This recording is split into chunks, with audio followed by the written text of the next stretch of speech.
हमारा उद्देश्य केवल उपलब्ध जानकारी के आधार पर कांग्रेस और भाजपा की शासन संरचनाओं का विश्लेषण करना है।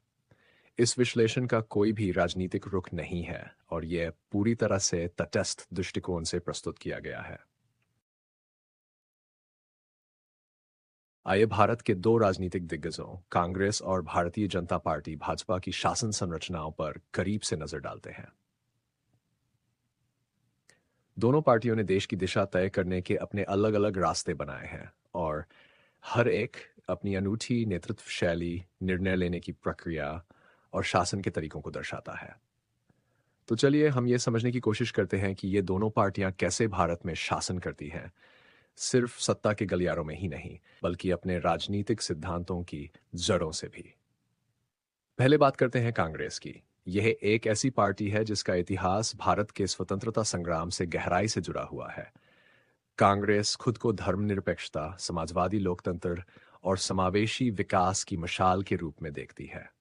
कांग्रेस का नेतृत्व हमेशा से नेहरू गांधी परिवार से जुड़ा रहा है, एम्बर्मेस, जहां परिवार आधारित नेतृत्व की गहरी परंपरा है।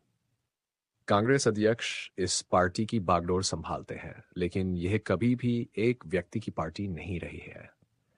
कांग्रेस एक ऐसे तंत्र के तहत काम करती है जहां संतुलन, विचार विमर्श और परामर्श की प्रक्रिया चलती है।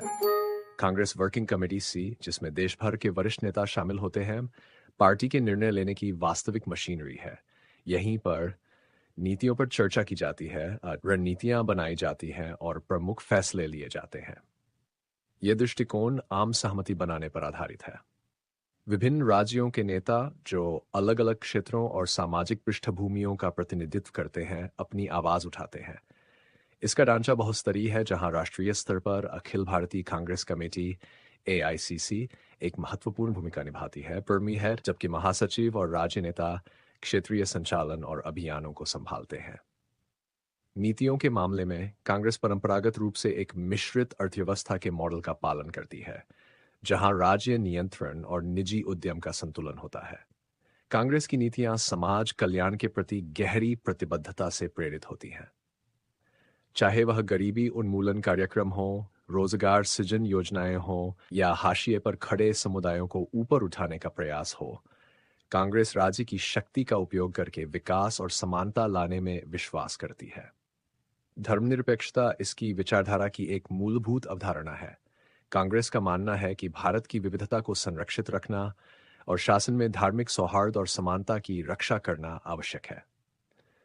अब बात करते हैं भाजपा की। अगर कांग्रेस इतिहास में डूबी हुई है, तो भाजपा भविष्य की ओर देखती है, एक मजबूत, एकजुट और शक्तिशाली भारत की दृष्टि के साथ। कांग्रेस के विपरीत भाजपा का नेतृत्व किसी एक परिवार के इर्द गिर्द नहीं घूमता। यह एक विकेंद्रीकृत नेतृत्व संरचना पर निर्भर करती है। हालांकि पार्टी अध्यक्ष और प्रधानमंत्री, अगर वह भाजपा से हो, महत्वपूर्ण भूमिकाएं निभाते हैं। निर्णय लेने की प्रक्रिया शीर्ष से होती है, लेकिन यह बेहद कुशल होती है, जहां स्पष्ट आदेश और क्रियान्वयन की प्रक्रिया होती है। भाजपा की शासन संरचना के केंद्र में संसदीय बोर्ड है, जिसमें वरिष्ठ नेता, प्रधानमंत्री और पार्टी के प्रमुख सदस्य शामिल होते हैं। यह बोर्ड चुनावी रणनीतियों से लेकर नीतिगत ढांचों तक के बड़े फैसले लेता है। भाजपा का एक अनूठा पहलू यह है कि इसका वैचारिक आधार राष्ट्रीय स्वयंसेवक संघ आरएसएस में निहित है। भले ही आरएसएस आधिकारिक तौर पर भाजपा का हिस्सा न हो, लेकिन यह पार्टी की विचारधारा और दीर्घकालिक दृष्टि को आकार देने में महत्वपूर्ण भूमिका निभाता है। आरएसएस के साथ यह संबंध भाजपा को एक विशिष्ट पहचान देता है, जो हिंदुत्व या सांस्कृतिक राष्ट्रवाद पर आधारित है। भाजपा के शासन में निर्णय तेजी से और केंद्रीकृत होते हैं, खासकर आर्थिक नीतियों, राष्ट्रीय सुरक्षा और रक्षा के क्षेत्रों में। ये विशेषज्ञों, तकनीकी विशेषज्ञों और अर्थशास्त्रियों पर निर्भर रहती है, विशेष रूप से आर्थिक उदारीकरण और शासन सुधारों के संदर्भ में।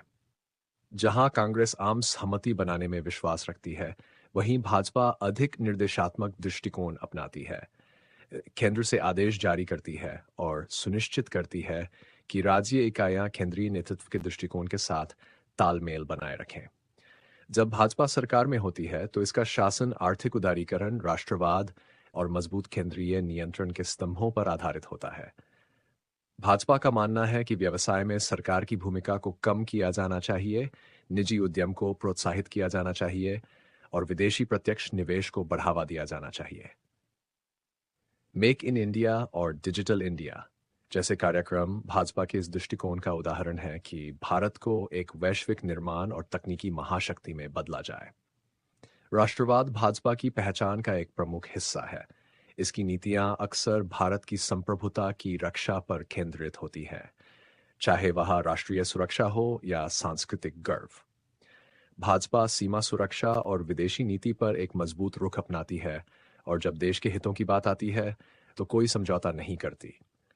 आंतरिक रूप से भाजपा हिंदुत्व के सांस्कृतिक छत्र के तहत एक एकीकृत भारत का दृष्टिकोण प्रस्तुत करती है। हालांकि इस दृष्टिकोण की समावेशिता पर बहसें भी होती हैं। कल्याण के मामले में भाजपा की दृष्टि कांग्रेस से थोड़ी अलग है। जहां कांग्रेस सामाजिक न्याय कार्यक्रमों पर जोर देती है, भाजपा अपने कल्याणकारी प्रयासों को सशक्तिकरण और वित्तीय समावेशन के रूप में डालती है। प्रधानमंत्री जन धन योजना जैसे कार्यक्रम जो गरीबों के लिए बैंक खाता खोलने पर ध्यान केंद्रित करते हैं, या प्रधानमंत्री आवास योजना जो किफायती आवास प्रदान करने का लक्ष्य रखती है, नागरिकों को विकास के माध्यम से ऊपर उठाने के लिए डिजाइन किए गए हैं। अंत में अगर हम इन दोनों दृष्टिकोणों की तुलना करें तो यह स्पष्ट है कि कांग्रेस और भाजपा दो बहुत अलग शासन शैलियां पेश करती है। कांग्रेस अपनी केंद्रवाम विचारधारा के साथ समावेशिता, धर्मनिरपेक्षता और एक कल्याणकारी अर्थव्यवस्था पर ध्यान केंद्रित करती है। ये मानती है कि राज्य को विकास का मार्गदर्शन करने में महत्वपूर्ण भूमिका निभानी चाहिए, ये सुनिश्चित करते हुए कि सामाजिक न्याय और समानता सबसे आगे रहे। वहीं भाजपा दाएं झुकाव वाली पार्टी है जो मुक्त बाजार, आर्थिक सुधारों और मजबूत केंद्रीकृत शासन पर जोर देती है। इसका ध्यान राष्ट्रवाद, सांस्कृतिक गर्व और तेजी से विकास पर है। अंततः ये दोनों पार्टियां भारत की विविध और विकसित होती आकांक्षाओं को दर्शाती हैं। कांग्रेस अपने लंबे सामाजिक कल्याण और धर्मनिरपेक्षता के इतिहास के साथ, और भाजपा अपने मजबूत और आर्थिक रूप से शक्तिशाली भारत के दृष्टिकोण के साथ, दोनों अलग अलग वर्गों के लोगों के लिए शासन के रास्ते पेश करती हैं। यह है भारत के राजनीतिक शासन की कहानी, कांग्रेस और भाजपा के माध्यम से बताई गई दो शक्तियां जो देश के भविष्य को आकार देती रहती है, हर एक अपने विशिष्ट तरीकों से। दोनों पार्टियां भारत के राजनीतिक परिदृश्य में अपनी अपनी खास जगह रखती हैं और उनके शासन के तरीके देश की दिशा को प्रभावित करते हैं। हमारा उद्देश्य सिर्फ इनकी नीतियों और संरचनाओं का निष्पक्ष विश्लेषण प्रस्तुत करना था। उम्मीद है कि इस जानकारी ने आपको भारत की राजनीति और सरकार के कामकाज को बेहतर ढंग से समझने में मदद की होगी। अगर आपको वीडियो पसंद आया हो तो इसे लाइक करें, चैनल को सब्सक्राइब करें और कमेंट्स में अपनी राय जरूर साझा करें। धन्यवाद।